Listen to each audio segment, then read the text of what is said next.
Capítulo 4. Às 10 horas eu fui para a cama com meu marido. Eu fingi dormir.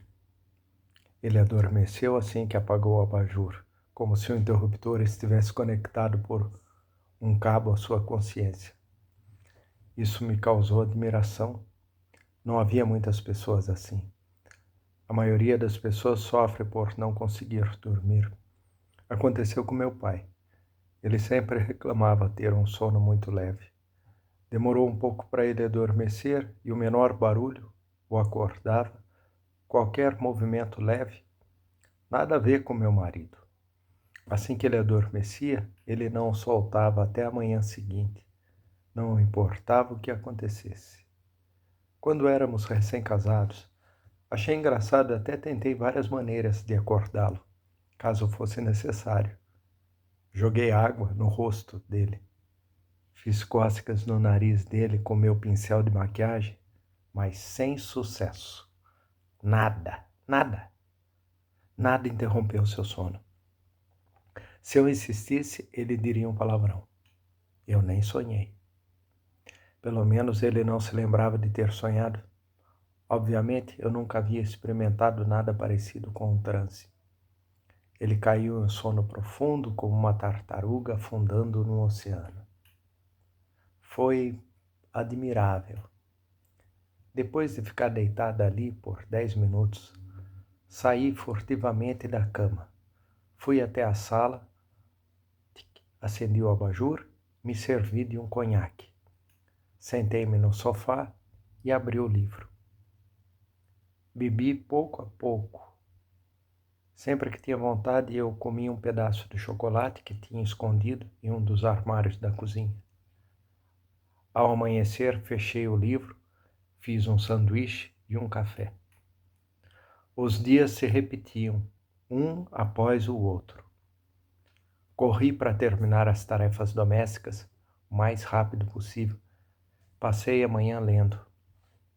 Antes do meio-dia, eu largava o livro para preparar o almoço. Quando meu marido saía, eu pegava o carro para ir nadar na academia. Como não conseguia dormir, nadava durante 1 hora todos os dias.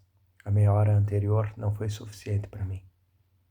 Na água, eu só pensava em nadar. Nada mais. Basta movimentar os braços e as pernas corretamente, mantendo a respiração regular. Embora eu tenha conhecido alguns, quase não falei com eles, nós trocávamos cumprimentos, e se eu era convidada para fazer algo, eu sempre dava uma desculpa. Não tinha tempo a perder com conversa fiada. Depois de nadar, eu só queria chegar em casa e retomar a leitura. Fiz compras, cozinhei, limpei e brinquei com meu filho por obrigação. Fiz sexo com meu marido pelo mesmo motivo. Depois que me acostumei, não foi difícil. Muito pelo contrário, foi o suficiente para eu desconectar meu corpo da minha mente. Enquanto o corpo se movia em seu próprio ritmo, a cabeça flutuava em seu próprio espaço interior. Fiz as tarefas domésticas, dei um lanche para o meu filho, conversei um pouco com meu marido sem pensar em nada. Como não conseguia dormir, percebi o quão simples era a realidade, o quão fácil era as coisas funcionarem. Era apenas a realidade, era apenas trabalho doméstico, era apenas uma família. Depois de aprender a lidar com essas situações, tudo que restava era repetir. Repetir e repetir e repetir, como uma máquina muito básica faria. Você aperta um botão aqui, puxa uma alavanca ali, ajusta um pouco a configuração, fecha uma tampa e ajusta o timer. Repetições puras. Embora houvesse algumas variações de tempos em tempos, é claro. Minha sogra viria jantar. Nós 3 íamos ao zoológico aos domingos. Meu filho teve diarreia severa. Num desses acontecimentos, contudo, consegui abalar minha existência. Elas eram uma brisa calma ao meu redor. Conversei com a minha sogra. cozinhei para nós 4. Tirei uma foto em frente à jaula do urso. Coloquei uma bolsa de água quente na barriga do meu filho e dei a ele um remédio. Ninguém estava ciente da mudança que estava ocorrendo em mim. Ninguém percebeu que eu não estava dormindo, que eu passava noites e noites inteiras lendo sem parar, que minha mente estava a centenas de anos da realidade e a milhares de quilômetros de distância. Não importa o quão mecanicamente eu lidasse com as coisas do dia a dia, por pura obrigação. Nem meu marido, nem minha sogra, nem meu filho notaram qualquer mudança. Pelo contrário, notei que eles estavam mais relaxados do que o normal. Uma semana se passou. Quando meu estado de vigília constante entrou na segunda semana, comecei a ficar inquieta. Não importava o que ele pudesse pensar. Não era uma situação normal. As pessoas precisam dormir. Todo mundo faz isso. Há algum tempo li em um livro algo sobre uma tortura praticada pelos nazistas que consistia em não deixar suas vítimas dormirem. Eles foram trancados em um quarto pequeno, bem iluminado, e para impedi-los de dormir, foram forçados a manter os olhos abertos, usando um dispositivo. E música alta foi tocada. No final, eles enlouqueceram e morreram. Não se lembrava de quanto tempo levou para a loucura explodir. Talvez apenas 3 ou 4 dias. No meu caso, 2 semanas se passaram. Demais. Contudo, meu corpo não sofreu. Pelo contrário, ele tinha mais energia do que o normal. Um dia depois de tomar banho, olhei-me nua no espelho. Fiquei surpresa ao descobrir que meu corpo parecia ter rejuvenescido. A carne estava firme e tonificada. Examinei-me dos tornozelos ao pescoço. Não encontrei um único grama de excesso de gordura. Uma única ruga. Não como quando eu era adolescente, claro, mas minha pele parecia mais brilhante e lisa. Belisquei meu estômago. Era duro, elástico. Não pude negar que eu parecia muito mais bonita do que antes. Mais jovem. Poderia facilmente passar por uma garota de 24 anos. Pele macia. Olhos brilhantes, lábios hidratados. Área sombreada abaixo das minhas maçãs do rosto proeminentes, a coisa que eu menos gostava no meu rosto. Ficou muito tonificada. Fiquei sentada em frente ao espelho por pelo menos meia hora. Olhei para mim mesmo, me olhei de todos os ângulos possíveis. Eu não estava errada. Realmente parecia mais bonita. O que estava acontecendo comigo?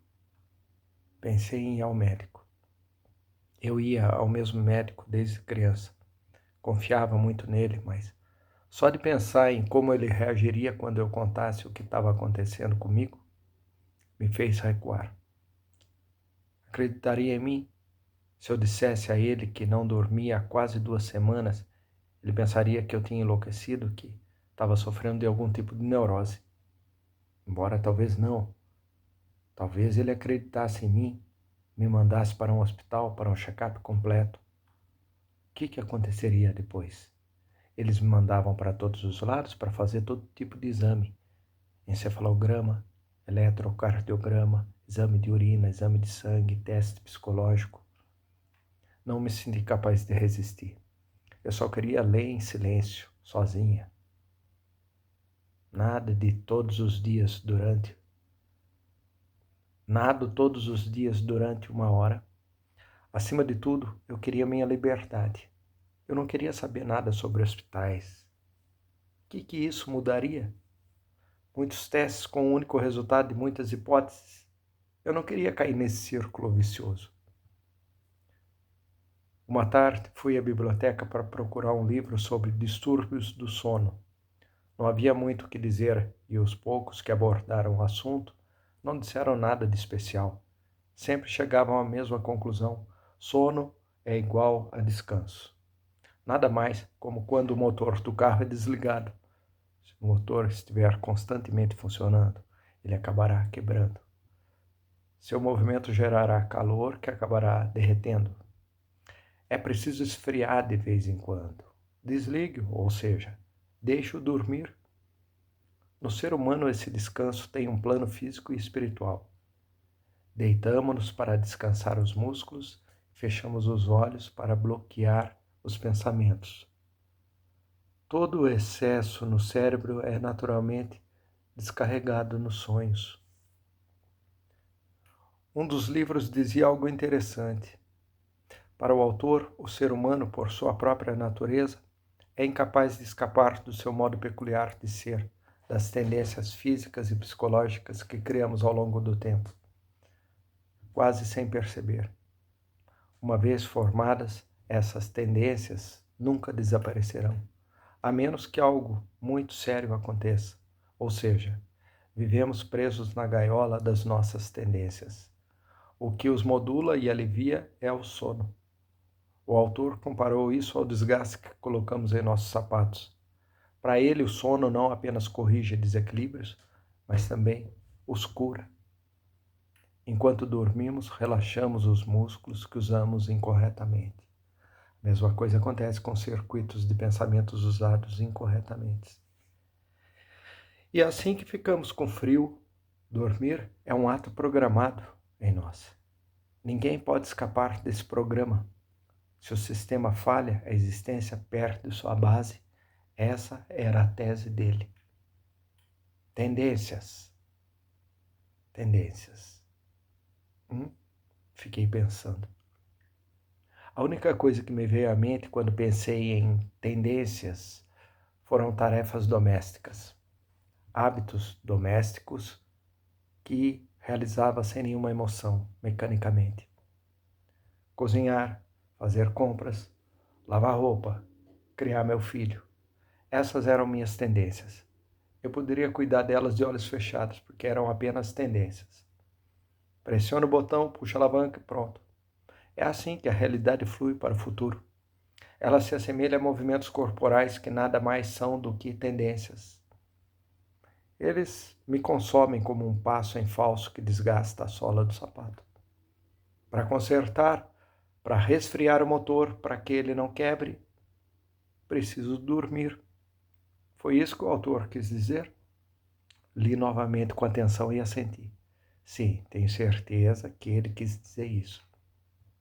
Então, que tipo de vida era essa? Fiquei consumida pelas minhas tendências e dormi para me recuperar. Minha vida não era mais do que uma repetição constante do mesmo ciclo. Eu envelheceria pensando nisso repetidamente. Não havia mais nada. Sentada à mesa da biblioteca, balancei a cabeça. Eu não precisava dormir, eu disse a mim mesma. E daí, se eu enlouqueci, o que me importaria se minha existência perdesse seu fundamento? Não me importo. Eu não queria ser consumida por tendências. Se o sono não servisse para nada, além de reparar as partes danificadas do meu ser, eu não queria. Eu não precisava disso. Mesmo que meu corpo não pudesse evitar o desgaste causado pelas tendências, meu espírito pertencia somente a mim. Guardei tudo para mim. Eu não iria entregá-lo a ninguém. Eu não queria ser curada. Eu não tinha intenção de dormir. Saí da biblioteca determinada.